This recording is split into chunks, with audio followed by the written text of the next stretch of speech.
¿Cómo están, amigas y amigos? Es un placer estar con ustedes a través de TV UNAY y este espacio denominado La Voz de la Academia. Estamos nuevamente en directo desde Ciudad Universitaria para todos ustedes, llevándoles temas de realidad nacional, ese análisis que tratamos de hacer desde esta casa de estudios para el país.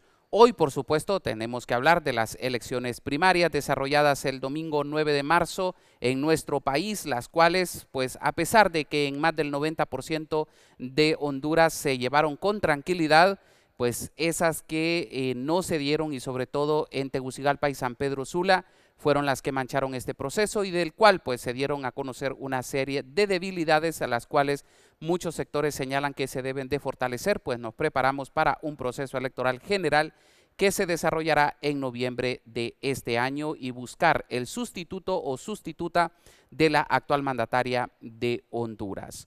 Hoy tengo a 3 distinguidos invitados, miembros de esta casa de estudios y con los cuales estaremos hablando de ese proceso electoral primario que se desarrolló el domingo recién pasado y del cual nos preguntamos si volvimos a esas elecciones estilo Honduras. Y les presento a Yajaira Padilla. Ella forma parte del programa Democracia del UDPA de nuestra universidad. Yajaira, bienvenida, gracias por aceptar la invitación. Gracias, agradecida para poder conversar, ¿no?, de lo que ha ocurrido este fin de semana y que marca el país, ¿no?, y las relaciones entre los hondureños. Así es. Javier López, también catedrático de nuestra universidad. Maestro, es un placer tenerlo aquí, bienvenido. Gracias, Frank, y de nuevo pues agradecerte por la invitación y un honor para mí compartir pues con distinguidas personalidades y que podamos hablar de un tema que en el país pues genera mucha, sobre todo incertidumbre, ¿verdad? Y que estamos ya cerca de un proceso electoral general y que ojalá muchas de las cosas que han pasado pues o problemas que están pasando se puedan superar. Así es. Y también está Lester Ramírez, quien es abogado, analista. Bienvenido, Lester, gracias por aceptar la invitación. Gracias, Franz. Gusto, Yajaira, Javier, un placer conocerlo y un tema que creo que va a estar en la mesa de conversación por los próximos 9, 10, 11 meses, ¿no? Pero yo creo que en el corto plazo ahora es no solamente ver quién es responsable de todo esto, sino cómo mejorarlo, cómo fortalecerlo y sobre todo cómo generar confianza, ¿no? Que creo que ese es el ingrediente número 1 de todo proceso electoral, es la confianza, ¿no? Así es. Yajaira, ¿qué balance podemos hacer de este proceso que se desarrolló el domingo? Bien, lo comentábamos al inicio, ¿no?, en el entremés. Creíamos que no eran problemas aquellos asuntos que estaban superados en procesos electorales pasados, asuntos que no eran un problema en procesos pasados, por ejemplo, la entrega de material siempre ha sido un problema, pero han sido casos excepcionales que no marcan en definitiva el proceso electoral. Sin embargo, si lo comparamos con procesos electorales pasados, nos damos cuenta que eso que creíamos superado o que no era un problema recurrente elección tras elección, vaya sorpresa, ¿no? Algo tan importante como la entrega de material pudo haber terminado de hecho peor a lo que pudimos ver el día todavía lunes. Entonces, esperamos que esto no sea el debacle de lo que pueda ocurrir, ¿no?, para las elecciones generales, pero si lo comparamos en los procesos anteriores, realmente nos sorprende que cosas que estaban superadas no, en definitiva, sea lo que vino a trastocar o a marcar la dinámica de este proceso de elecciones primarias, tomando en cuenta lo costoso que representan para el país. Así es. Javier, ¿qué balance podemos hacer?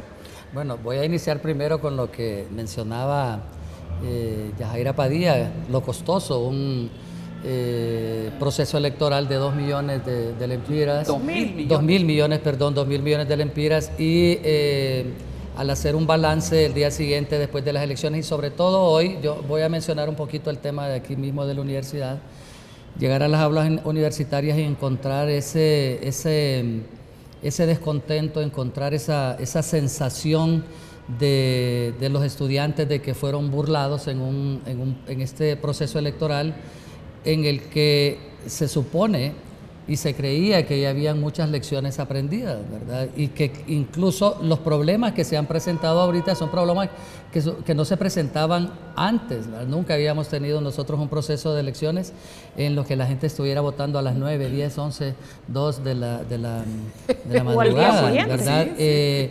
sí. Fíjate que lo más complicado que yo veo en todo esto es el tema de desconfianza que se genera en una población, sobre todo cuando prima mucho la percepción de que posiblemente el proceso de elecciones en noviembre va a tener muchos vicios, ¿verdad? Y hay datos interesantes, o sea, quizás la mayor parte de los problemas se dieron aquí en Tegucigalpa y en San Pedro Sula, ¿verdad? Sin embargo, pues son los lugares que tienen la mayor carga electoral, pero también hay un elemento fundamental que de donde se genera el principal hecho noticioso es de estos lugares, porque son los más grandes y obviamente es donde está el centro de los medios de comunicación. Entonces, cuando esto se traslada al interior del país, se va generando ese sentimiento de que otra vez regresamos a las elecciones estilo Honduras, otra vez regresamos a unas elecciones que generan mucha desconfianza y unas elecciones que ya mucha gente dice por la víspera se conoce la fiesta. Obviamente, como mencionó Lester en un inicio también, pues este es un tema que va a estar en la mesa durante los próximos meses antes de llegar a las elecciones de noviembre. Y esperamos, como siempre lo hemos esperado después de cada proceso de elecciones, que los errores se subsanen, ¿verdad? Que los problemas no se sigan dando. El problema es que estamos acostumbrados a eso. El problema es que se generan esos conflictos aquí después de los procesos eleccionarios. Se habla de que se van a buscar las soluciones, pero volvemos a caer en lo mismo y todo pasa si no pasó nada. Y siento yo que mientras los medios de comunicación mantengamos en el tema en la picota pública, se va a buscar soluciones. Mientras tanto, no considero. Lester, ¿qué análisis hace usted de todo este proceso? ¿Qué fue lo que usted vio? ¿Qué le preocupa? ¿Qué no le preocupa del mismo? Bueno, estamos viviendo una crisis electoral, ¿no? Lo que hay en este momento es una crisis electoral, una crisis muy fuerte a nivel institucional del Consejo Nacional Electoral, una crisis de credibilidad de las Fuerzas Armadas y una situación de incertidumbre y desconfianza. Afortunadamente, todo esto no se ha trasladado a acontecimientos de violencia, no ha habido muertes, no ha habido vandalismo, no ha habido daños a la propiedad y esperemos que así se quede en esto, ¿no? Desafortunadamente, el sistema electoral hondureño es sumamente frágil, como todo el estamento institucional de Honduras, ¿no? Si tenemos un desastre, un fenómeno natural, ¿no? Las instituciones responsables de atender el desastre, ¿no? Siempre tienen sus desafíos, siempre tienen sus problemas. Lo vimos en el COVID, si tenemos una situación de inseguridad ciudadana, lo mismo tenemos en el lado de seguridad. Lo mismo pasa con las elecciones. Y el meollo del asunto a nivel de las elecciones es un problema estructural de cómo está diseñado el CNE, de cómo está conformado el CNE.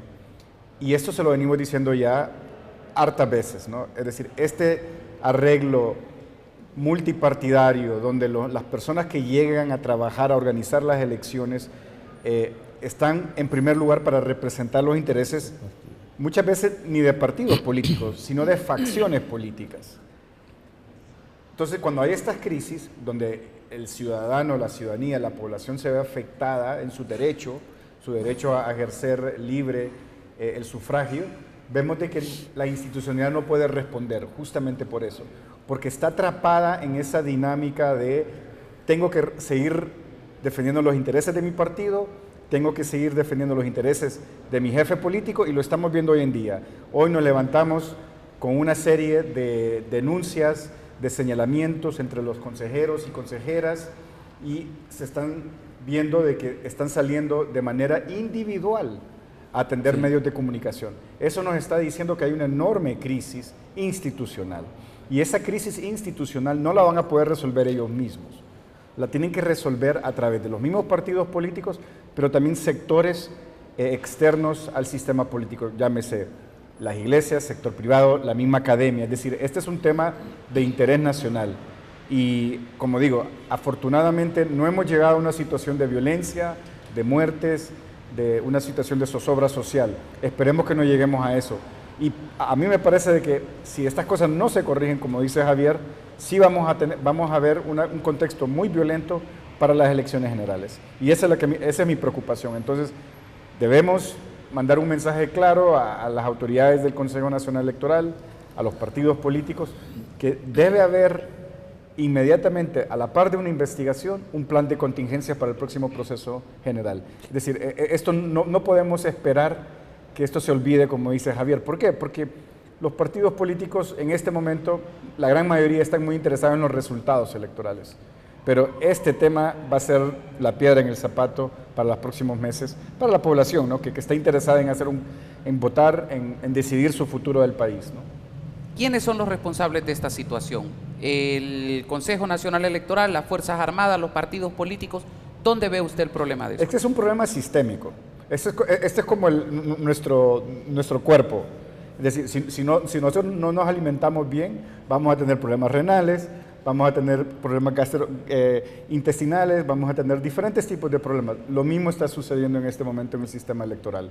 Es decir, hay un problema sistémico donde la institucionalidad no está respondiendo, donde las Fuerzas Armadas no están respondiendo, donde los partidos políticos en este momento se están señalando de quiénes son los responsables. Pero este es un problema estructural, Franz.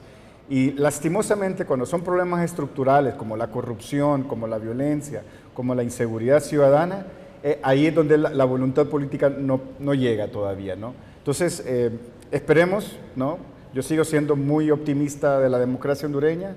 Sabemos que el problema no somos los ciudadanos. A mí me tocó ir a votar a uno de estos centros de votación en la Facultad de Medicina. A las 12:30 ejercí el sufragio. De la noche. De la noche, ¿no?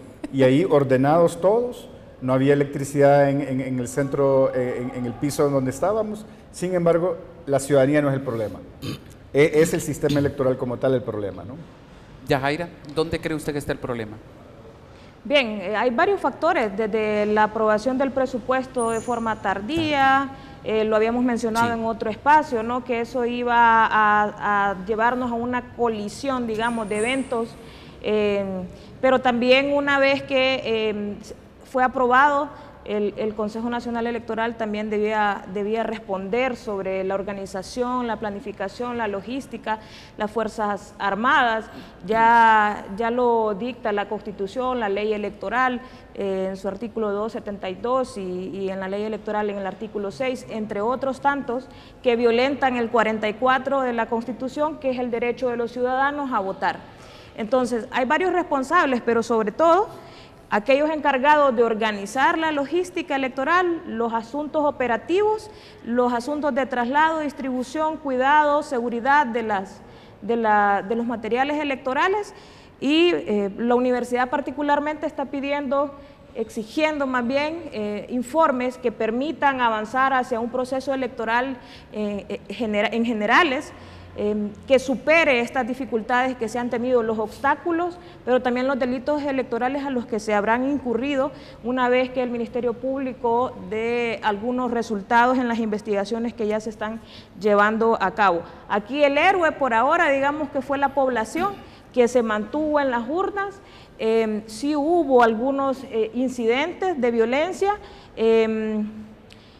hubo incidentes conflictivos, pero yo diría que pudo haber sido peor. Sin embargo, la ciudadanía es el héroe, el que rescató esta jornada electoral, manteniéndose en los centros de votación, teniendo paciencia y aguardando a los materiales electorales. Definitivamente yo creo que la gente fue la que respondió como debía, ¿no? Esas personas que estuvieron hasta altas horas de la noche tratando de votar. Yo recuerdo que eran como las 8 de la noche y todavía estaban atendiendo a personas de la tercera edad. Había lugares a los cuales ni había llegado y la gente ahí estaba. Eso definitivamente hay que reconocerlo. ¿Usted cree que el papel de las Fuerzas Armadas fue importante o se vio disminuido en este proceso, maestro? Fíjate, primero yo voy a destacar lo que han mencionado ustedes tres.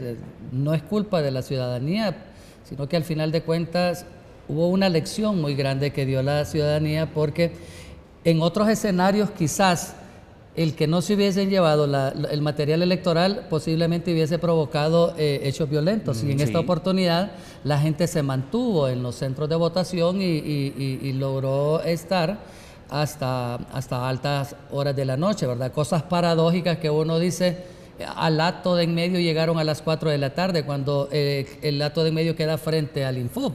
En la colonia Kennedy llegaron a medianoche, cuando en la colonia Kennedy queda atrás del Infob igual. Entonces, cosas paradójicas como esas, pero sí me gustaría retomar algo que habían mencionado en un inicio, y es, ¿quién tiene la culpa? Bueno, en primer lugar, yo digo, el Consejo Nacional Electoral, ¿verdad? Y al decir el Consejo Nacional Electoral, ahí están involucrados de plano los 3 partidos políticos que son los que tienen representantes ante el Consejo Nacional Electoral, que como bien lo mencionaba Lester también, no siempre están representando a su partido, sino que están representando a las corrientes que ellos se deben. Y eso lo estamos viendo hoy, desde muy temprano en la mañana, con todos los dimes y te diré, con todas las acusaciones entre uno y otro, ¿verdad?, sobre el papel que están jugando, y obviamente eso demuestra que no hay un ente colegiado, que no tiene la suficiente capacidad para poder dirigir este proceso electoral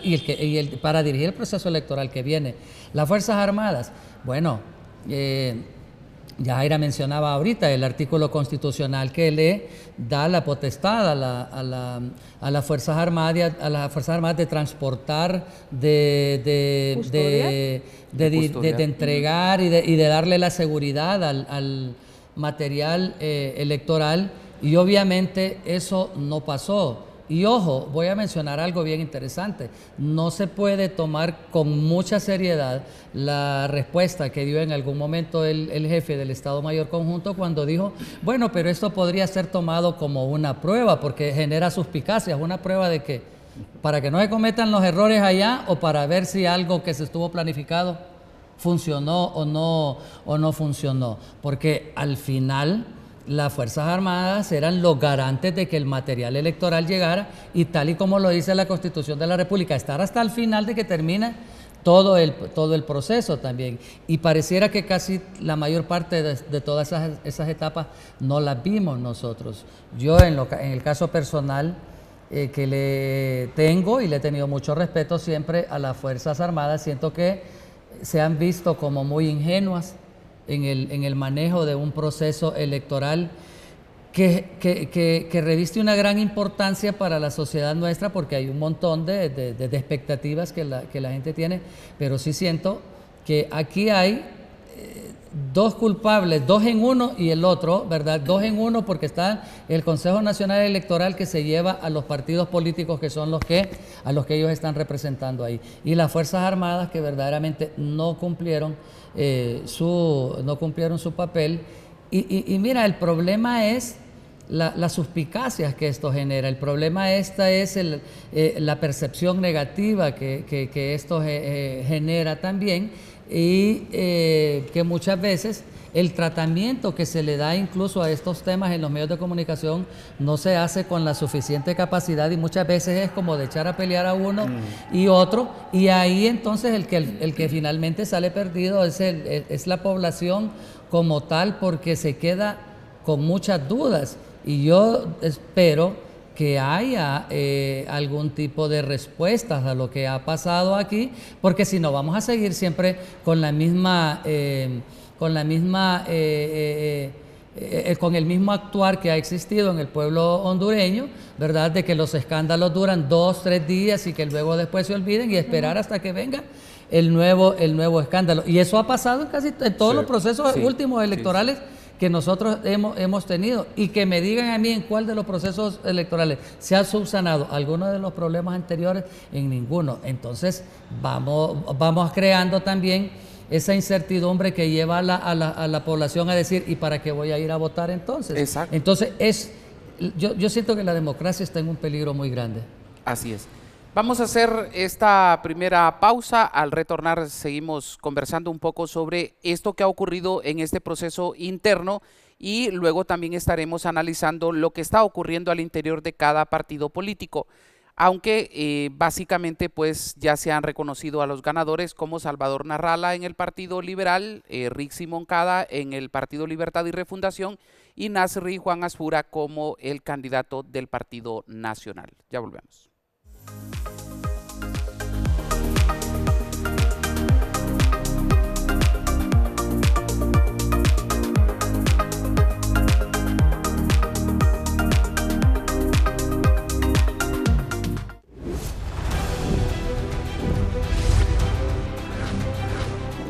Hola Pumas, es hora de ponerte al día con lo mejor de nuestra universidad. Les presentamos el resumen noticioso de la mejor universidad del país, la Universidad Nacional Autónoma de Honduras. Y no es todo, además tendrás los tips más útiles para tu vida universitaria y mucho más. Noticiero Luz en Aspicio, porque tú eres parte de esta historia. Sintoniza, infórmate y comparte.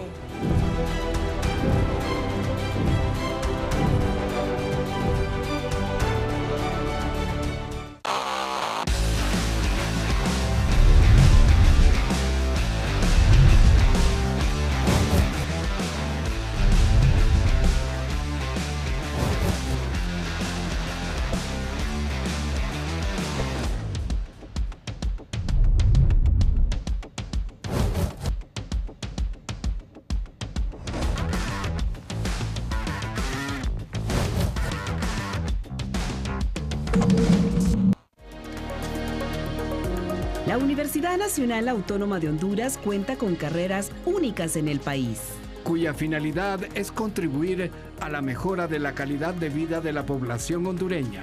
Así nos percibe la comunidad internacional.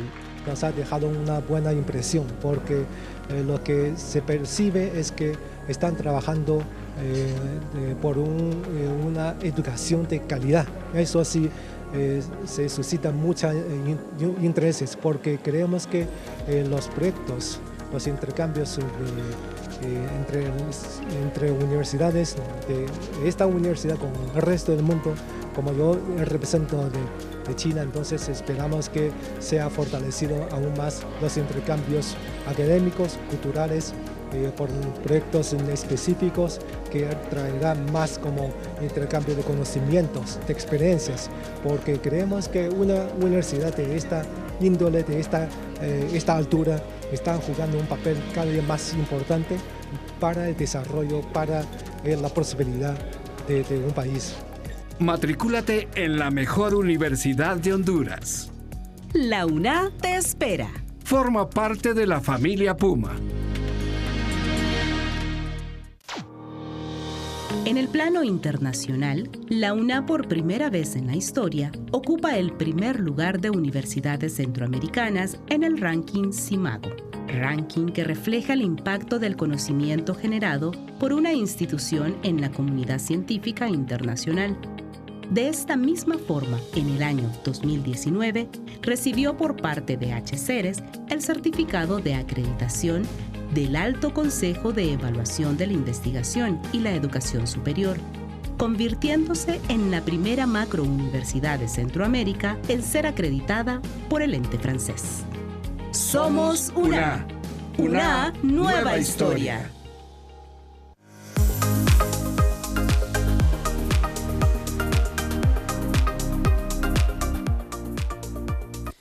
Gracias por continuar con nosotros. Estamos en directo desde Ciudad Universitaria analizando lo que ocurrió en este proceso electoral interno y primario que se desarrolló el domingo recién pasado en nuestro país, en el cual 3 partidos políticos buscaban los que los representarán en las elecciones generales de noviembre de este año y, como les decía en el bloque anterior, de donde saldrá el sustituto o sustituta de la actual mandataria de Honduras, Iris Xiomara Castro Sarmiento.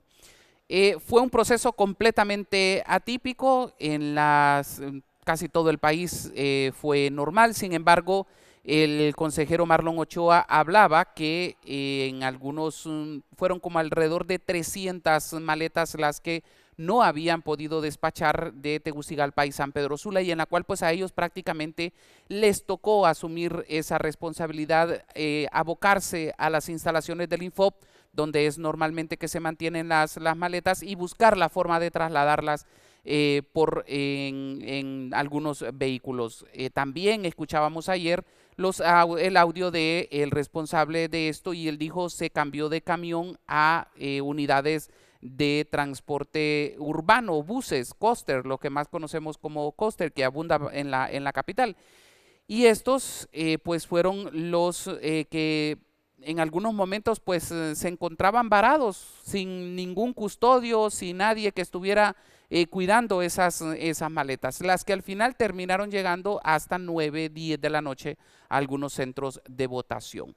Esto pues puso en alerta a los precandidatos en contienda, y algunos pues desde el principio estaban llamando que el caos venía de este lado o venía del otro, que exigían respuesta de un lado, exigía respuesta del otro.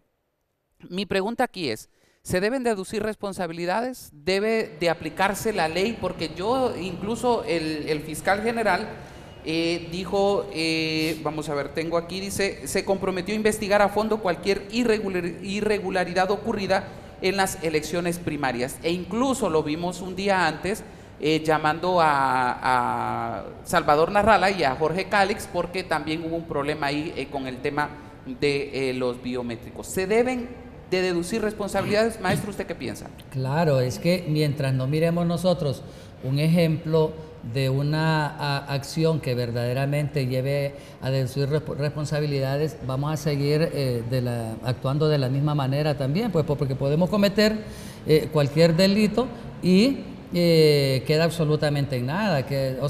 Y me preocupa muchas veces esas investigaciones, porque yo creo que ya se hubiese comenzado a actuar con celeridad en este caso, porque se está atentando contra la democracia y se está atentando contra la esperanza de un pueblo que siempre ve un proceso de elecciones como un momento en el cual puede llegar a cumplírsele cierto tipo de expectativa, porque las campañas políticas pues generan para generar esperanzas, pero aquí no se debe de quedar como una declaración nada más de que vamos a deducir responsabilidades o que se va a hacer una investigación. Debe llegarse hasta el final, y yo creo que con lo que ha pasado, ¿verdad? Creo yo que hay muchos elementos visibles para poder tomar ya algún tipo de acciones. Si no sucede eso, nos seguirán viendo como con burla, la gente nos seguirá viendo como que al final de cuentas Honduras es el país del que nunca pasa nada. Y yo no sé, alguien de ellos mencionaba algo que a mí me ha preocupado todo el tiempo, y es que nosotros hemos perdido la institucionalidad desde hace ya mucho tiempo, pero en las campañas políticas siempre se habla de recuperar la institucionalidad, y vemos que la institucional es lo que más se violenta. La institucionalidad es en lo que más se falla, pues simple y sencillamente porque yo también lo he dicho toda la vida, nosotros somos un país de leyes, pero no hay aplicación de las leyes. Entonces tenemos leyes para todos, pero no tenemos aplicación de las leyes. Entonces al final también terminamos siempre con esa costumbre de que al perro más flaco se le pegan las pulgas. Yajaira, ¿usted qué piensa? ¿Se deben deducir responsabilidades? Bien, ya lo manifestó el día de hoy en conferencia de prensa a las 11 de la mañana nuestro rector, que es el representante de esta máxima casa de estudio, exigiendo la renuncia de los consejeros del CNE por todos estos obstáculos e inconvenientes que no pudieron ser superados, ni siquiera el cierre de las votaciones, sino que todavía el siguiente día habían personas que seguían votando. Entiendo que recientemente hay información relacionada a que hay algunas bajas deshonrosas ya dentro de los militares. Entonces, en efecto, yo creo que es importante que las autoridades se tomen en serio la democracia en este país. Si las autoridades no se toman en serio la democracia en este país, difícilmente los hondureños vamos a aumentar esas expectativas o niveles de credibilidad y legitimidad en el proceso electoral. Y yo creo que eso debe de hacer público, ¿no? Porque si lo hacen y no trasciende, la gente pues sigue pensando de que en las Fuerzas Armadas no se tomaron decisiones. y que esto podría ser un augurio o podría ocurrir lo mismo en noviembre próximo. ¿Usted qué piensa? ¿Cree que este es un augurio de lo que podría ocurrir en noviembre si no se solventan esos problemas que han salido ahorita? Es un tema sumamente complicado tratar de intervenir en medio de un proceso y de un contexto tan polarizado, donde las instituciones no tienen confianza. Es decir, el Ministerio Público, al querer requerir e investigar, siempre va a haber un sector donde va a decir hay justicia selectiva, se está aplicando la justicia de manera discrecional, esto es lo que quieren es entorpecer la candidatura de alguno de los candidatos que están perfilándose para las elecciones presidenciales en las generales. El otro escenario es, ok, renuncian los consejeros, ¿a quién ponen? Número uno. Número dos, eso implica que también tienen que renunciar todas las estructuras de los partidos políticos que están en el CNE, es decir, con la renuncia de los consejeros no quiere decir que se sanea el CNE, ¿verdad? Es decir, puede parecer algo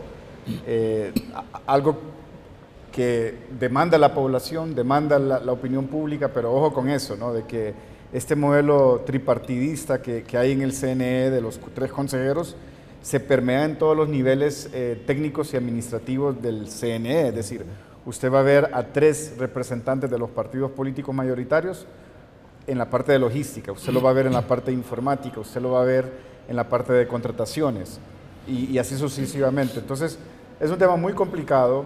Creo que ahora en el corto plazo lo importante que debe hacer el CNE y todos los partidos políticos es abrirse al escrutinio público, es decir, solicitar un acompañamiento técnico internacional, tener mayor transparencia, es decir, brindar información de cómo se hicieron estos contratos, quién tomó la decisión de subcontratar rapiditos. Después de que todo esto se aclare, ¿no? Es, ok, ¿cómo vamos a neutralizar para que esto no vuelva a suceder? ¿Qué medidas vamos a tomar para que esto no vuelva a suceder? Yo creo que los consejeros, como le digo, no es así de fácil. Una cosa es que ellos voluntariamente renuncien y otra es que los hagan renunciar a través de un proceso de antejuicio, porque acordémonos de que ellos fueron nombrados por el Congreso Nacional, hay una ley especial para su remoción que requiere la mayoría calificada del Congreso Nacional, es decir, requiere 86 diputados para que puedan ser removidos y una vez que sean removidos, el mismo Congreso requiere nombrar una comisión que los investigue. En el caso de que son delitos, no sean delitos, ¿verdad? En el caso de que son delitos penados por la ley, entonces ahí interviene el Ministerio Público. Es decir, hay todo un proceso que no va a llevar, no va a ser rápido este proceso, no lo va a hacer. Yo creo que, como le digo, lo importante aquí es empezar a trabajar para recuperar la confianza. Y cuando queremos recuperar la confianza, lo mejor que puede suceder son 2 cosas. 1, brindar información y 2, lograr que otros actores, otras personas hablen por usted. Porque usted ya no tiene la credibilidad para hablar por sí mismo. Entonces necesita que otros actores, la academia, las iglesias, por eso vengo diciendo de estos actores tradicionales de las fuerzas vivas, si se puede decir, que participen en el acompañamiento y el monitoreo del proceso de organización de las generales. Yo creo que eso es en el corto plazo. Ya en el largo plazo se necesitan reformas electorales, sí.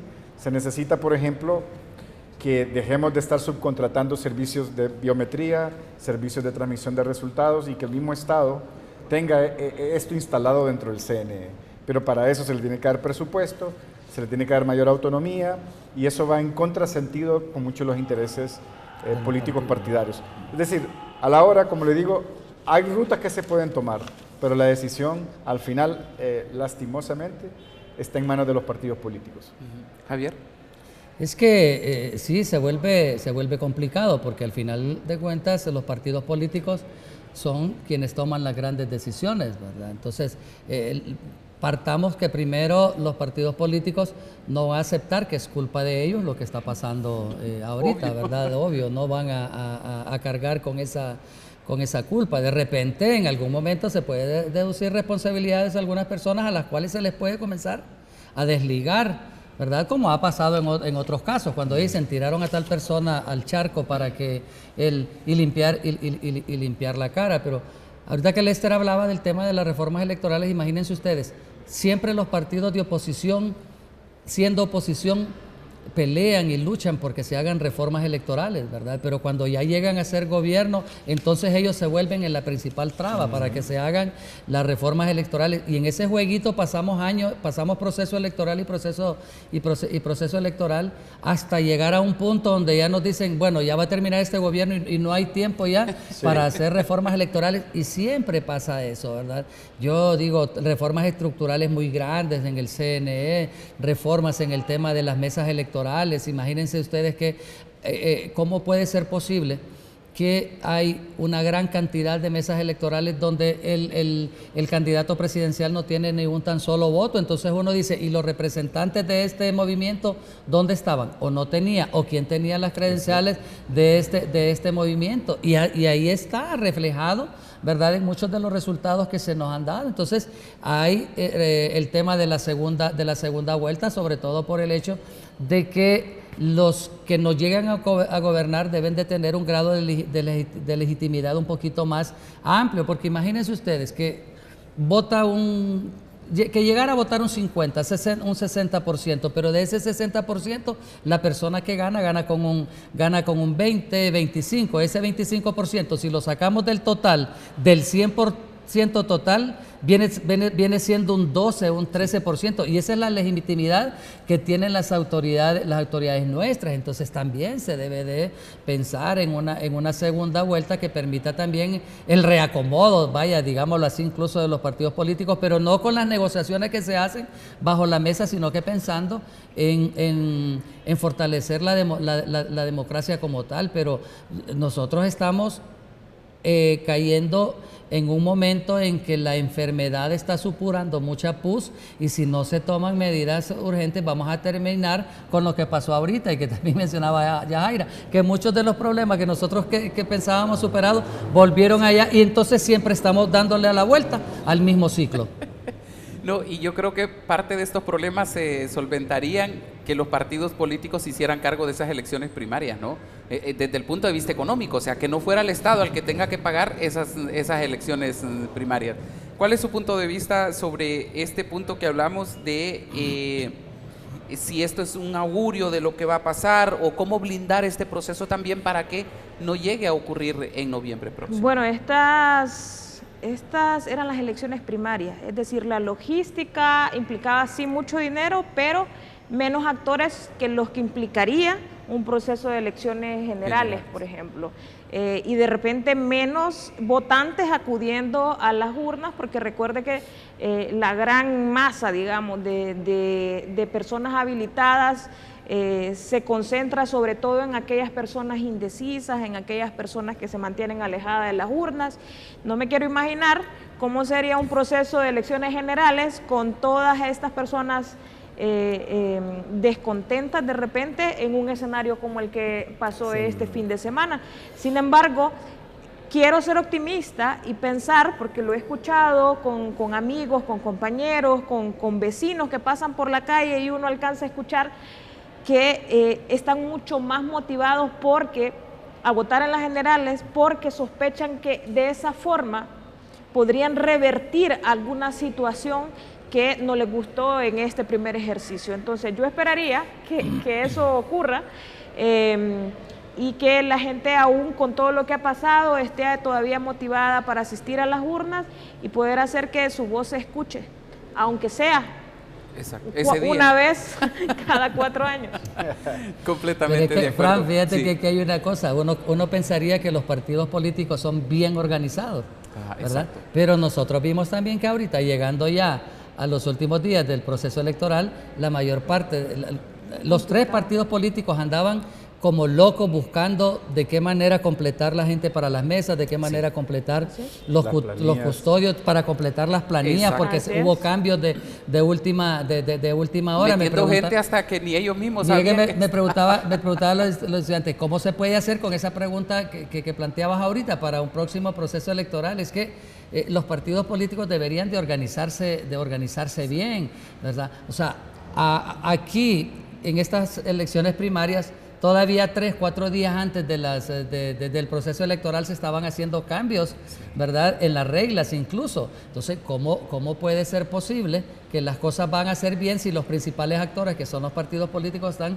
completamente desorganizados? Entonces, yo digo, si yo tengo una organización política que quiere alcanzar el poder, pues yo debo de organizarme bien, pero se ve algo que no, pues, algo en lo cual hay una falta de preparación muy grande, ¿verdad? Y que siempre termina siendo ese el preludio de lo que después vemos nosotros en un proceso electoral ya amplio, general. Así es. Hacemos una nueva pausa. Al retornar estaremos tratando de ver qué está ocurriendo en el Consejo Nacional Electoral, cómo van el conteo de votos, porque desde ayer se había dicho que no lo habían continuado, que estaba estacionado. Entonces vamos a revisar nosotros también desde aquí, desde la Universidad Nacional Autónoma de Honduras. Ya volvemos.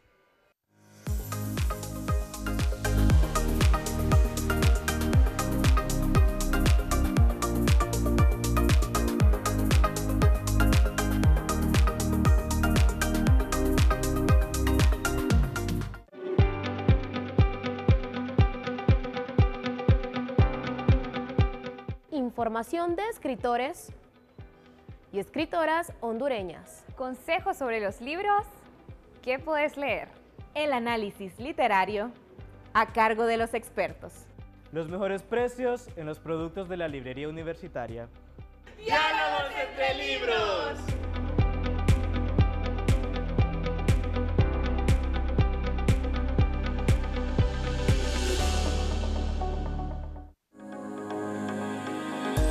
Diez facultades están disponibles en la mejor universidad de Honduras.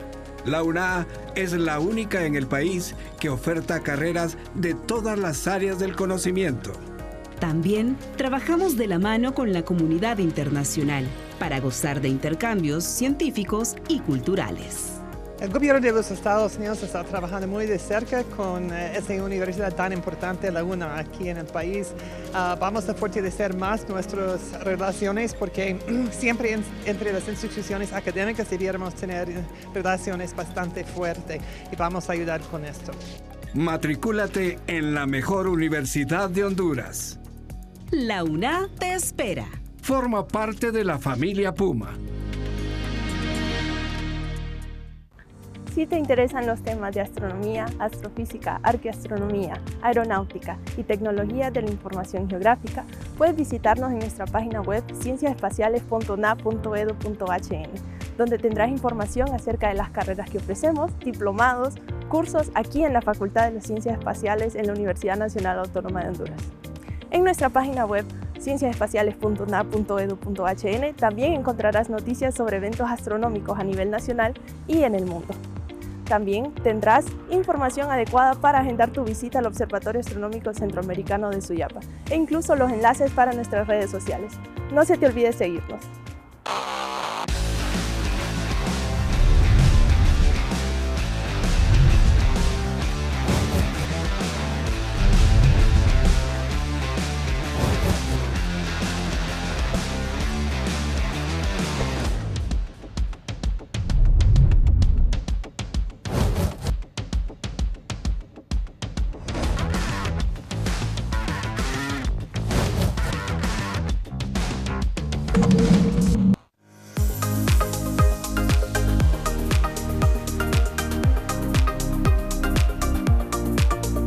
Gracias por continuar con nosotros. Estamos en directo desde Ciudad Universitaria y nos hemos puesto de pie porque aquí está en la pantalla estos datos que está arrojando el Consejo Nacional Electoral, mediante el cual pues podemos observar lo que está ocurriendo, por ejemplo, dentro del Partido Liberal.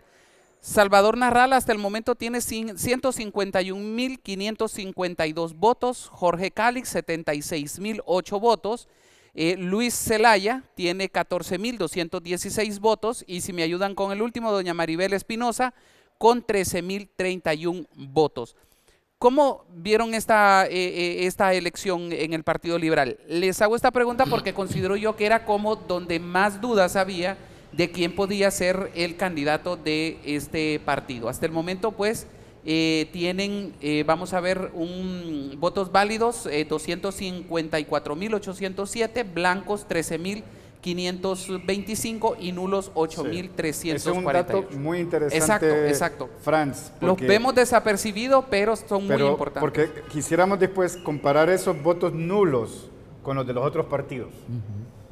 Los votos nulos son muy interesantes. Los blancos también mandan un mensaje, ¿verdad? Un mensaje de descontento, un mensaje tal vez en algunos casos de falta de capacitación o formación del votante, pero los nulos son los que tienen tachones, los que tienen marcas, doble marcas, los insultos, que tienen mensajes, ¿verdad? Pero también esos son mensajes también interesantes, porque eso más el número de impugnaciones que pueden venir después, que todavía no se ha contabilizado la totalidad de los votos, y después vienen las impugnaciones.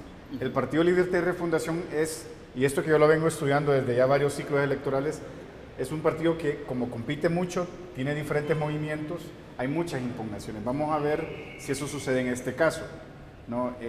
Pero en el caso del Partido Liberal, lo que vemos es una participación alta si sumamos a todos los votos. Me gustaría tal vez que los colegas de Trascámara nos ayuden a sumar todos estos votos, porque al final, este voto al final en las generales se va a sumar. Exacto, ¿verdad? exacto.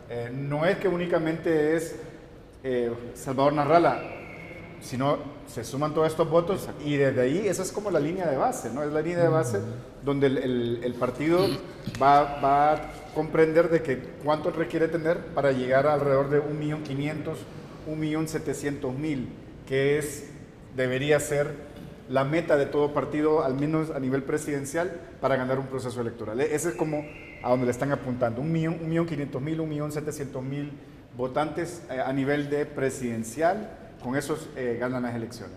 ¿Tenían dudas ustedes quién podría ser el candidato del Partido Liberal, maestro?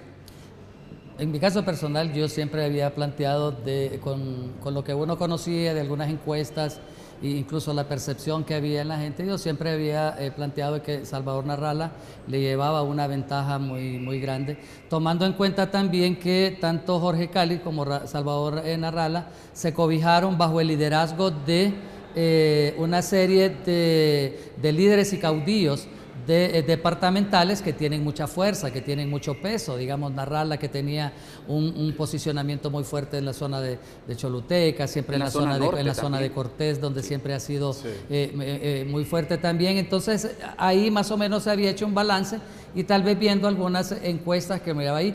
Por eso es que también yo planteo el hecho de un proceso electoral tan costoso, cuando en Libre ya se sabía, ¿verdad?, que la candidata Rixi Moncada terminaría siendo la candidata oficial del partido. En el Partido Nacional igual también, porque son partidos que se manejan más por línea, por una línea oficial como tal, y en el todo caso la señora Rixi Moncada era la línea oficialista de Libre, Tito la línea oficialista, la línea de autoridad del partido, y el Partido Nacional siempre actúa como con un mando militar también, ¿verdad? Entonces, 2.000 millones, ¿verdad?, para poder salir de una pequeña duda que existía nada más en el Partido Liberal, se ve como bien costoso. Pero viendo la recomposición de los votos, como mencionaba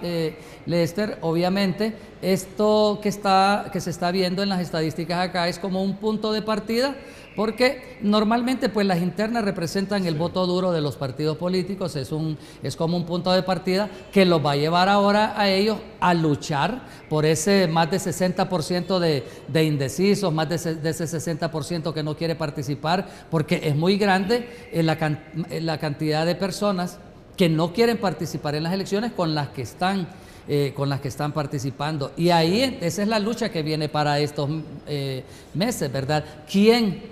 ¿Qué partido político podrá captar más votos de la gente que está allá afuera, que todavía dicen, todavía no sé por quién votar, o yo sí voy a votar? Porque termino una parte con esto, porque recuerden también que mucha gente no fue a votar en las internas porque no les gusta aparecer en los censos electorales también, ¿verdad? Y la configuración de los censos electorales es en las elecciones internas, entonces muchos dicen, no, pero yo no quiero aparecer en el censo, ¿verdad? Y ahí algunos fenómenos que se están dando también, pero al final de cuentas esto va a ser como el punto de partida para lo que mencionaba Lester. Yo creo que los partidos políticos le van a apuntar a llegar a 1.400.000, 1.500.000 votos mínimos para poder agenciarse el triunfo en estas elecciones, ¿verdad? Y obviamente el punto de partida posiblemente les va a decir, nos hace falta mucho para llegar a esa cantidad. Así es. ¿Sus valoraciones de este proceso ya para finalizar, Yajaira? Bien, interesante será esa comparación, como bien decía Lester, de un mensaje oculto dentro de la población. ¿Cuántos son esos votos blancos? ¿Cuántos son esos votos nulos? Comparando con los procesos anteriores. También cabría preguntarse quién fue el más afectado de lo que ocurrió este fin. No solo quién se benefició, sino quién fue el más afectado, tomando en cuenta que la mayor carga electoral se encuentra en las ciudades como esta, ¿no? en el distrito central, y es precisamente en donde está el público indeciso, el votante indeciso, el votante que vota a última hora, el votante que no tiene una línea o una afinidad política necesariamente definida y que se va o que razona el voto de una forma distinta al interior del país, que ya tiene una fuerte línea partidaria definida. Probablemente ahí estén algunas de las respuestas a lo que pudo ocurrir este fin de semana, tomando en cuenta, como ya decía, que es en estos lugares en donde la población puede definir unas elecciones a última hora.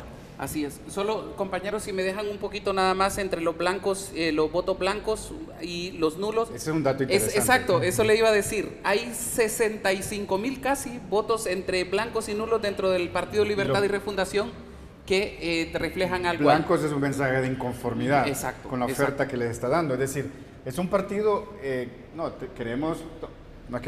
un partido de caudillo, ¿no? Es controlado por un caudillismo, pero Esto nos está dando un mensaje, libre, se va a institucionalizar. ¿Qué quiere decir eso? Que va a haber una tendencia hacia romper con el caudillismo. ¿Por qué? Porque necesitan tener mayor democracia interna. O sea, el libre da una imagen de democracia interna, pero al final quien toma la decisión final es el caudillo. Un dato interesante, 295.000 votos. Partido Nacional 274.000, tabulados hasta el momento, ¿no? Y Partido Liberal 234.000. Entonces, ¿qué nos está diciendo? De que en este momento, según la proyección, estamos hablando del 30%, todos los partidos mayoritarios van a llegar a tener al menos unos 700.000 a 800.000 votos, ¿no? Y eso quiere decir que tanto el Partido Nacional está teniendo buenos resultados. El Partido Liberal creo que es el partido que está logrando romper con el resultado del proceso anterior, del primario anterior. ¿Por qué? Porque algo que vimos en el Partido Liberal, y yo lo vi personalmente cuando estoy dando mis rondas, muchos jóvenes. El voto duro llegó a votar, pero también llegó el voto del joven, que eso era uno de los temas que se estaba diciendo en las encuestas. En las encuestas, Salvador Narrala salía alto, pero la gente decía, sí, pero ¿cuántos de esos que tienen simpatía con Salvador Narrala van a salir de su casa el domingo y van a ir a hacer fila y a votar por Salvador Narrala? Y aquí más bien se rompió se puede decir, ese paradigma de que únicamente el voto duro iba a votar. Aquí va a ser muy interesante para las generales. Porque quien va a mover bastante voto independiente va a ser Salvador Narrala, ¿no? Así es. Quiero agradecerles el tiempo que se han tomado para estar en el programa. Yajaira, muchísimas gracias. Esos análisis que están haciendo en el UTPA son muy importantes. Nosotros vamos a estar mucho en contacto con ustedes porque queremos que la población vaya conociéndolos y que la población vaya enterándose que desde la universidad también se hace análisis y también se está pendiente de este proceso. Maestro, muchísimas gracias. Sabemos del esfuerzo que ha hecho para estar con nosotros y yo se lo agradezco mucho. Lester, como siempre, muchísimas gracias. La próxima vamos a hacer un evento móvil, ¿no? Un programa móvil. Ese me parece. Ese está bueno. Ahí que enfrente en medio de los estudiantes. Sí, No, claro, en uno por de supuesto. Mira, en uno de esos pasillos concurridos. Estos son los que pueden darle vuelta a todo hagamos este eso para proceso, las generales, ¿no? Vámonos allá a la plaza, a Hollywood, allá, y hacemos el y hablamos programa con ellos, y hablamos ahí. con los jóvenes. Correcto, Sí. y a la par les estás haciendo sus Exacto. consultas y que ellos puedan consultar. Lo en ese hacemos momentito previo y lo también. hacemos después Así de es, las elecciones. Sí, Muchísimas claro que sí. gracias. Es un compromiso. Así es. A ustedes también les agradezco el que siempre estén pendientes de este espacio, La Voz de la Academia, desde la Universidad Nacional Autónoma de Honduras. Les espero mañana a partir de las 3 de la tarde con otro tema que seguro será de mucho interés para ustedes. Hasta entonces.